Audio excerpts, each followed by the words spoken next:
خادموں کو چھوڑیے، غلاموں کے ساتھ حضرت فاروق اعظم رضی اللہ تعالیٰ عنہ جا رہے ہیں شام کے سفر میں، غلام ساتھ ہے، فرماتے ہیں کہ دونوں اونٹ ایک ہے، تو ایک اونٹ پر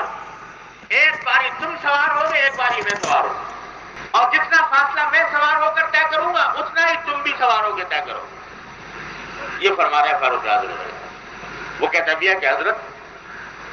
آپ اس میں کچھ تھوڑی سی رعایت کر لیجئے، تو مانتے نہیں، یہاں تک کہ جب بیت المقدس پہنچے ہیں تو اتفاق سے باری آ گئی غلام کی، یعنی جو منزل ہے جس کے جہاں جانا ہے امیر المومنین آدھی دنیا کے فرمانروا، اور جب اس مہمان جس شہر میں جانا ہے اس شہر کے پہنچنے کا وقت آ گیا تو باری آ گئی غلام۔ فاروق اعظم اتر گئے، کہا کہ بیٹھ جاؤ اونٹ پہ۔ اس نے کہا حضرت اس وقت خدا کے لیے رعایت کیجیے، کم از کم اس وقت آپ خود بیٹھ جائیے، کیونکہ یہ جن کافروں کے پاس جا رہے ہیں تو وہ کافر ایسے ہیں کہ وہ سمجھیں گے کہ یہ کیسے آدمی ہے کہ اپنے غلام کو اوپر بٹھا رکھا ہے اور خود اونٹ کی نکیل پکڑ کے پیدل چل رہے ہیں، تو ان کے سامنے بے عزتی ہوگی۔ کہا کہ نہیں، مجھے بے عزتی کی پرواہ نہیں ہے، ہمارے نبی کریم صلی اللہ علیہ وسلم نے جو طریقہ ہمیں سکھایا ہم تو اسی پہ عمل کریں گے، لہذا تم ہی بیٹھو اور میں پیدل چلوں۔ یہاں سے وہ غلام بیٹھا ہوا ہے اونٹ کے اوپر، اور امیر المومنین آدھی دنیا کے فرمانروا وہ اس کی نکیل ہاتھ میں لے کر اور چلے جا رہے ہیں۔ دشمن کے ملک آج کہتے ہیں کہ صاحب ہم امریکہ جائیں مذاکرات کرنے کے لیے،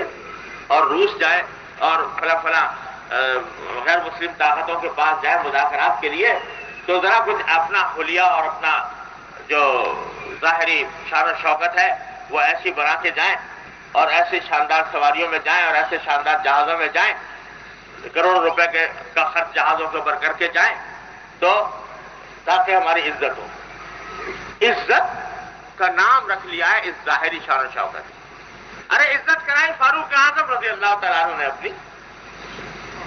کہ اونٹ کی نکیل پکڑ کے بھی عزت کرائی، اور اللہ کا کرنا ایسا ہوا کہ ان لوگوں نے جب دیکھا کہ یہ عجیب قسم کا آدمی ہے کہ حاکم ہو کر امیر المومنین ہو کر اپنے غلام کو بٹھا رکھا ہے اونٹ پر، خود پیدل چل رہا ہے، یہ دیکھا تو ایک تو دل میں ان کے یہ عظمت پیدا ہوئی کہ کس کردار کا انسان ہے۔ اور ان کے جو علماء تھے یہودی نصرانیوں کے، ان کی کتابوں میں پیشین گوئیاں درج تھی کہ وہ شخص آئے گا فتح کرنے کے لیے بیت المقدس کو